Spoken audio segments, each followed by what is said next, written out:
SERV stock, is it the right time to buy? I'm going to answer everything around that in this short 1-minute video, so watch till the end. When I'm looking at SERV Robotics, we're sitting at $10.16, 0.6% off for the day.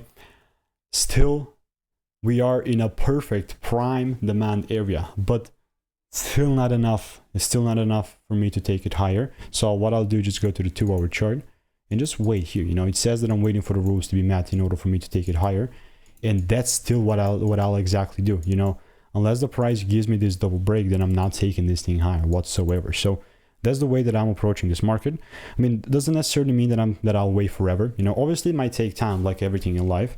But yeah, like other than that, I'll just be patient here. You know, why would I be in a rush? There's all these auto ticker symbols that are given the rules, so why would I be in a rush? You know, so if you want to learn the strategy that I'm using for free, just check the first link in the comments. All reviews are 5 stars. See you in the next one.